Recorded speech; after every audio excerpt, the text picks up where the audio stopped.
It's more important than ever to keep an eye on retirement.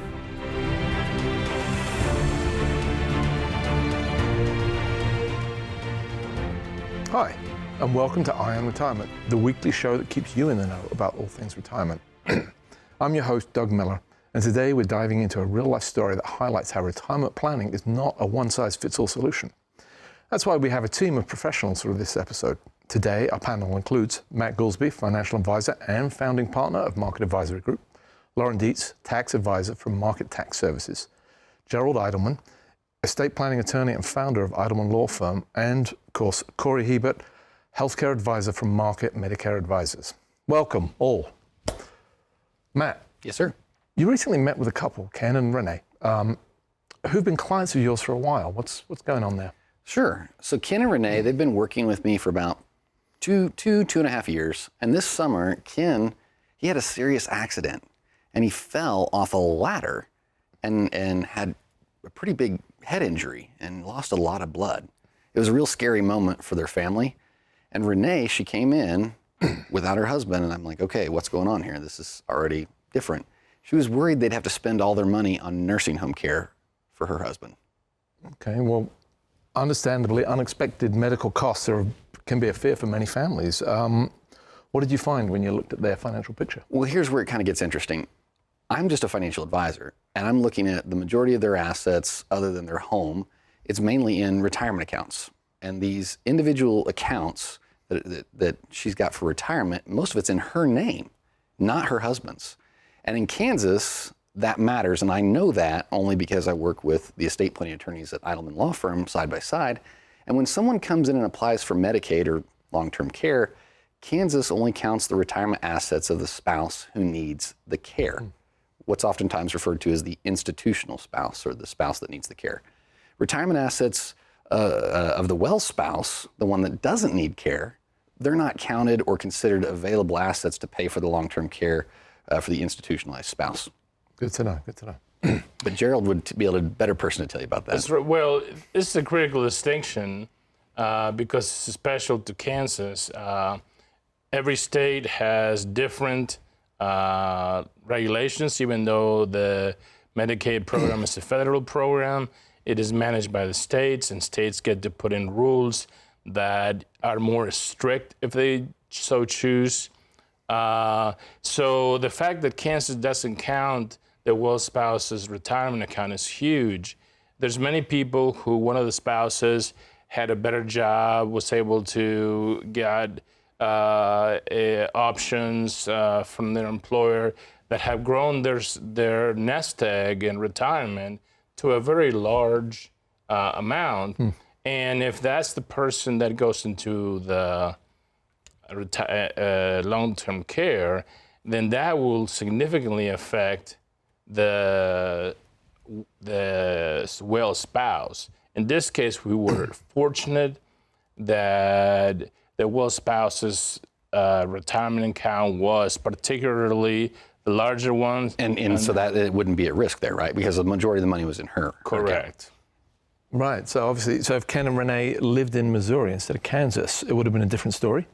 Yeah, Missouri actually counts both spouses' retirement accounts. And so when they're looking at it, they basically say, whatever you have amassed over this years, we're going to consider as being marital property, which is funny since each account is individually owned, but is considered available to the institutionalized spouse. That's why understanding your state rules and how Medicaid is applied is so important.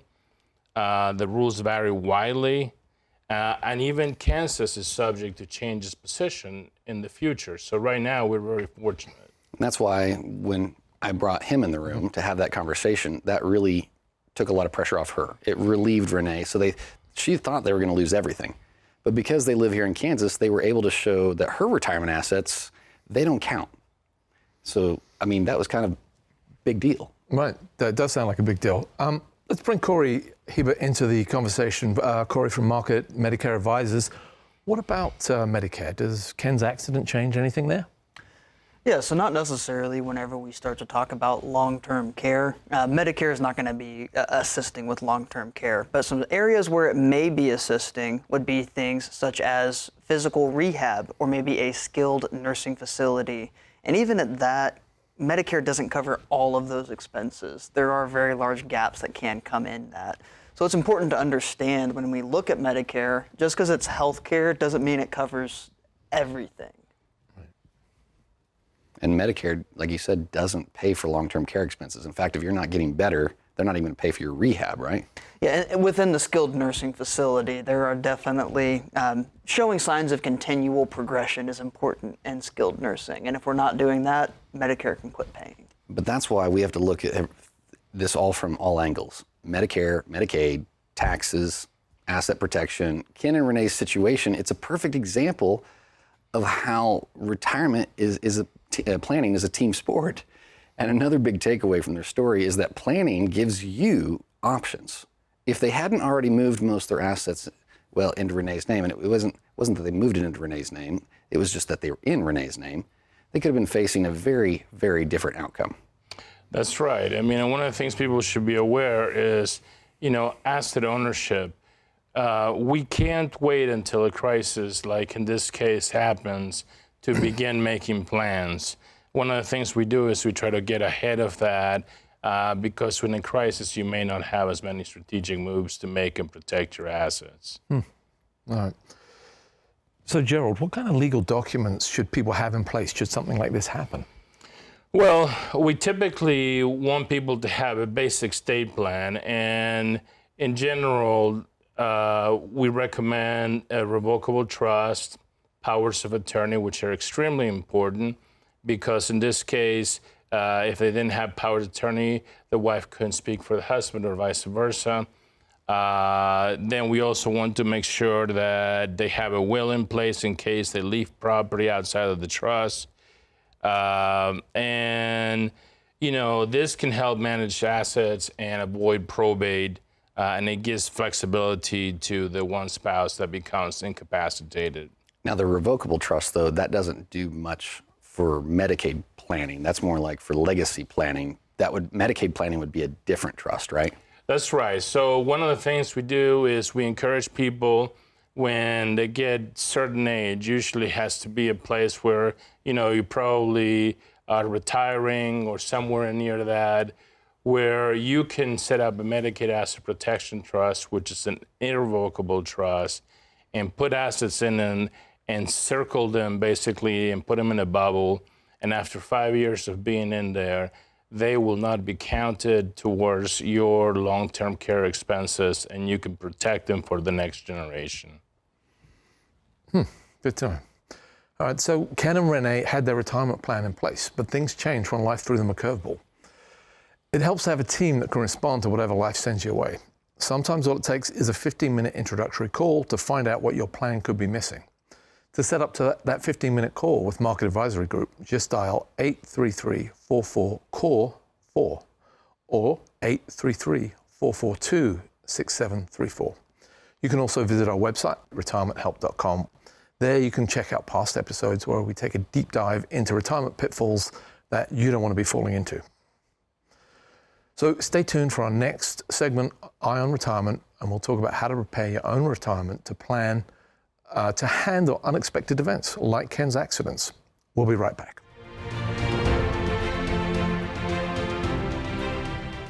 Hi, and welcome back to Eye on Retirement. In our first segment, we talked about Ken and Renee's situation, how a sudden accident changed their financial picture and how state-specific Medicaid rules made a big difference. Now let's talk about their tax situation with Lauren Ditz from Market Tax Services. Did Ken's injury affect their taxes? Sure. Normally we look at doing Roth conversions for Ken and Renee. It's a great way to take advantage of lower tax brackets and reduce future taxable income. But this year, because of Ken's accident, they had a spike in medical expenses. Right. And those medical expenses, they can be deductible. And I'm not just talking from a federal, because Joshua and you were working with this on me, and it was not really encouraged to do this Roth conversion because they were looking to maybe itemize for their state. tax return. Exactly. If we had increased their income through the Roth conversion, it would have reduced their ability to deduct those medical expenses. So in this case, doing a Roth conversion would have actually hurt them. Interesting. So that's a great example of why coordination matters. Matt, would Ken and Renee have known that without your team working together? Heck, I'm the financial advisor and I wouldn't even have known it. So no way. Ken told me he had no idea that increasing their income could reduce their deductions. And it's just one of those things that only comes up if your financial advisor and your tax advisor are on the same page. And that's why we always say, don't make tax decisions in a vacuum. Medical expenses, state-specific deductions, and timing, they all play a role. Who makes tax decisions in a shop vac? No, I a do, vacuum. I'm sorry. I'm sorry. Anyway, back to it. So the takeaway is, don't assume Roth conversions are always the best option. Exactly. They are powerful tools, but timing and context matter. If you're facing high medical costs, or if you're close to a tax bracket threshold, you need to really run the numbers. Okay, good to know. Corey, let's talk about Medicare. Ken's accident, by definition, was unexpected. What should people know about coverage in a situation like this? Yeah, for a situation like Ken's, Medicare will cover his short-term rehab if it's medically necessary and follows that inpatient hospital stay. But what it's not going to cover is a long-term custodial care situation. That is where Medicaid starts to come in. So if you're relying on Medicare alone, you could be in for a surprise. And our advisors here, we're very skilled in the Medicare space. Medicaid gets to be a little bit trickier, and we start to look at other people.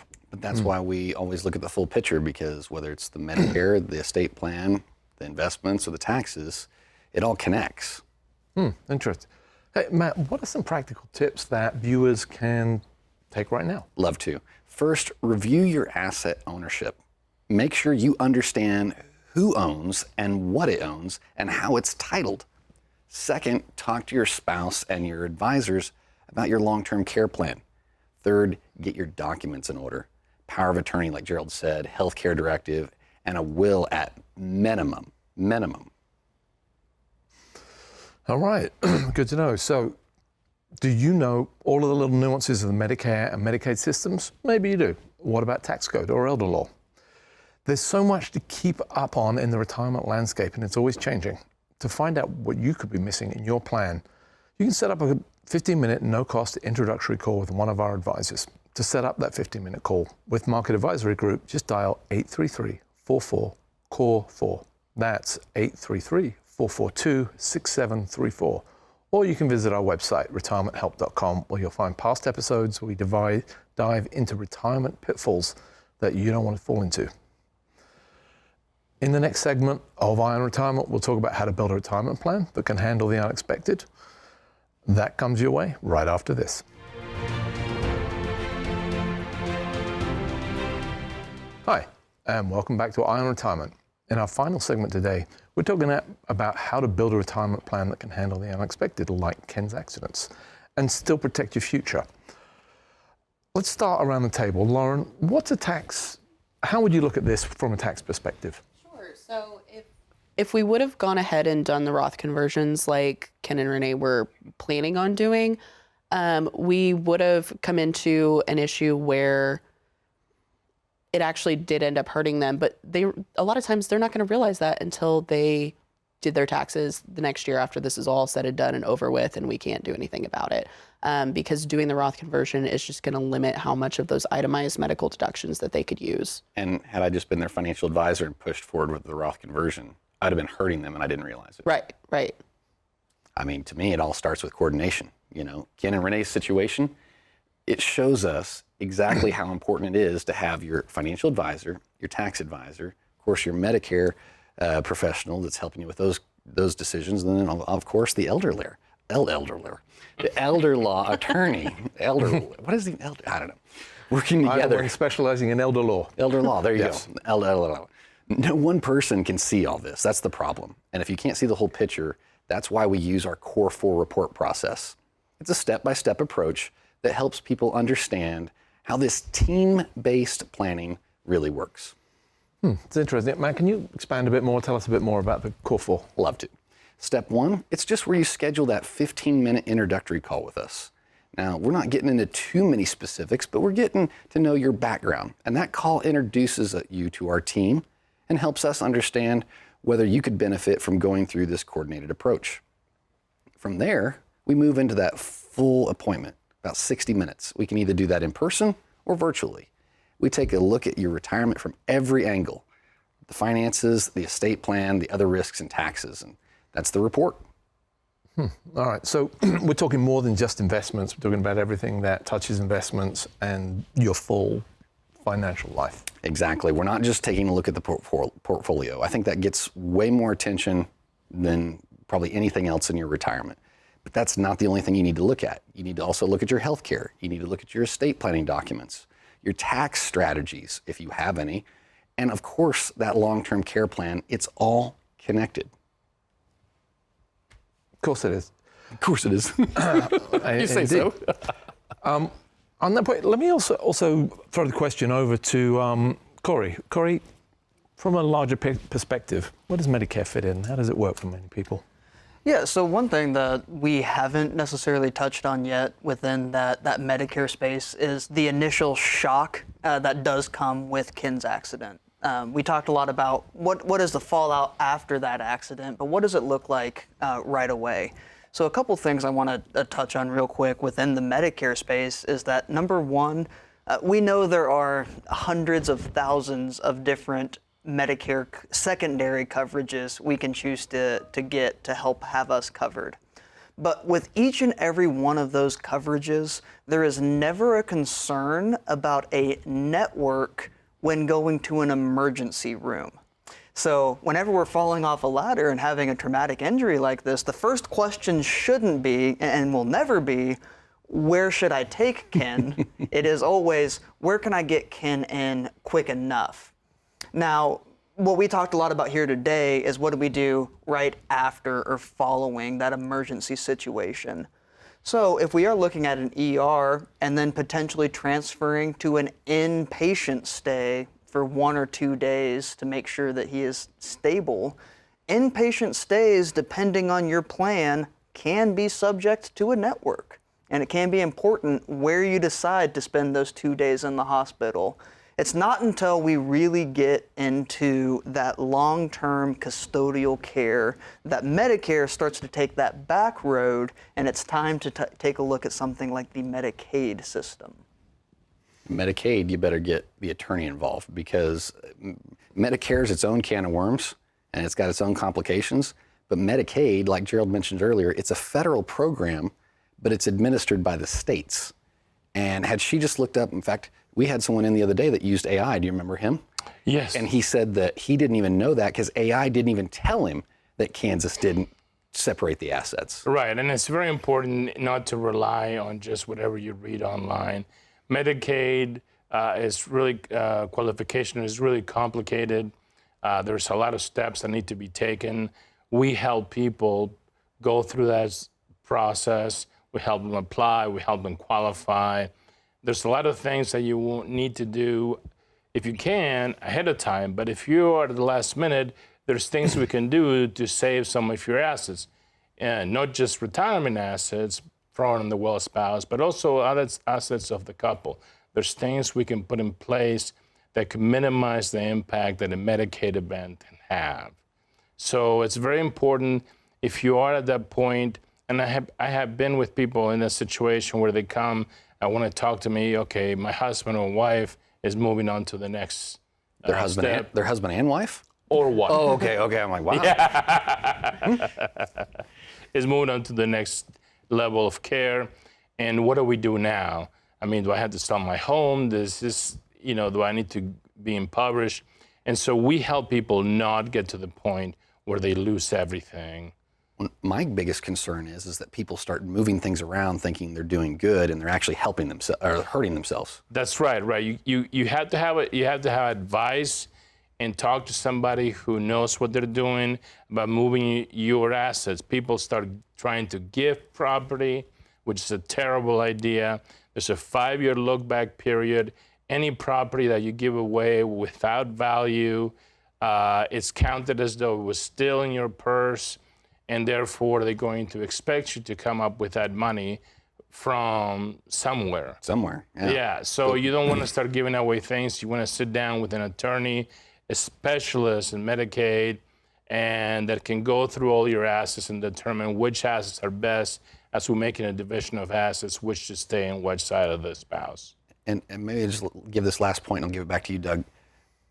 I mentioned this earlier. Most of the time, people are meeting with their financial advisor the most in retirement. But I will tell you firsthand, we're not equipped to handle and help you with all the issues you'll face in your retirement.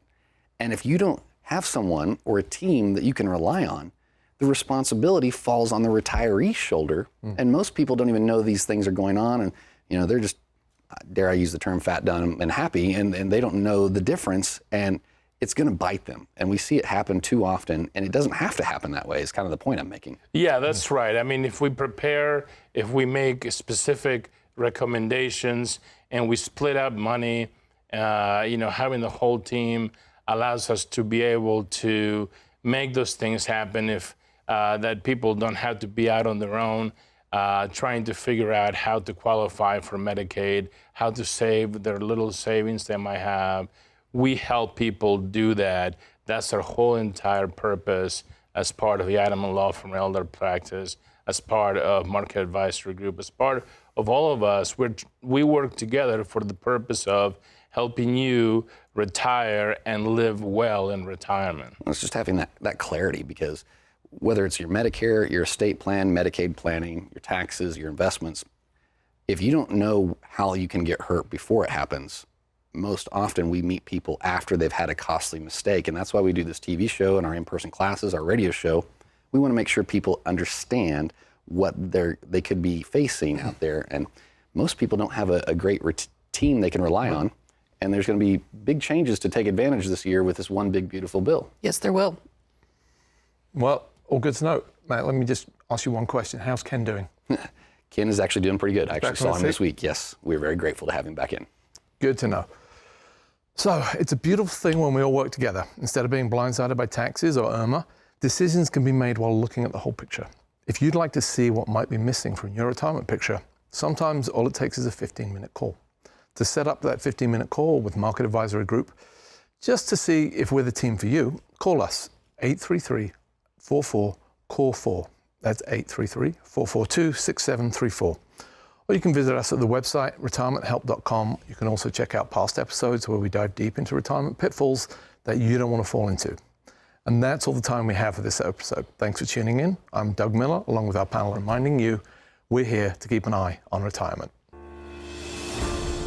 Investment advisory services are duly offered through Foundations Investment Advisors LLC, an SEC-registered investment advisor, and Market Investment Group LLC, an SEC-registered investment advisor. The investment advisor representatives of Market are also affiliated with and registered through Foundations Investment Advisors LLC, and may provide services on behalf of both firms to client or prospective clients where properly licensed or exempt. This show is presented by Market Investment Group LLC, an SEC-registered investment advisor that only conducts business in jurisdictions where it is properly registered or is excluded or exempted from registration requirements. Registration as an investment advisor is not an endorsement of the firm by securities regulators and does not mean that the advisor has achieved a specific level of skill or ability. The firm is not engaged in the practice of law or accounting. The information presented is believed to be current. It should not be viewed as personalized investment advice. All expressions of opinion reflect the judgment of the presenter on the date of the show's publication and are subject to change. The information presented is not an offer to buy or sell or a solicitation of any offer to buy or sell any of the securities discussed. You should consult with a professional advisor before implementing any of the strategies discussed. Any legal or tax information provided in this show is general in nature. Always consult an attorney or tax professional regarding your specific legal or tax situation. Annuity and life insurance guarantees are subject to the claims paying ability of the issuing insurance company. If you withdraw money from or surrender your contract within a certain time after investing, the insurance company may assess a surrender charge. Withdrawals may be subject to tax penalties and income taxes. Persons selling annuities and other insurance products receive compensation for these transactions. These commissions are separate and distinct from fees charged for advisory services. Insurance products also contain additional fees and expenses. Social Security rules and regulations are subject to change at any time. Always consult with your local Social Security office before acting upon any information provided herein. A Roth conversion may not be suitable for your situation. The primary goal in converting retirement assets into a Roth IRA is to reduce the future tax liability on the distributions you take in retirement or on the distributions of your beneficiaries. The information provided is to help you determine whether or not a Roth IRA conversion may be appropriate for your particular circumstances. Please review your retirement savings, tax, and legacy planning strategies with your legal/tax advisor to be sure a Roth IRA conversion fits into your planning strategies. This is not endorsed by the U.S. government or associated with any federal Medicare program. We do not offer every plan available in your area. Any information we provide is limited to those plans we do offer in your area. Please contact Medicare.gov or 1-800-Medicare to get information on all your options. All client or prospective client names have been changed to protect the identities of the individuals discussed. All rights reserved.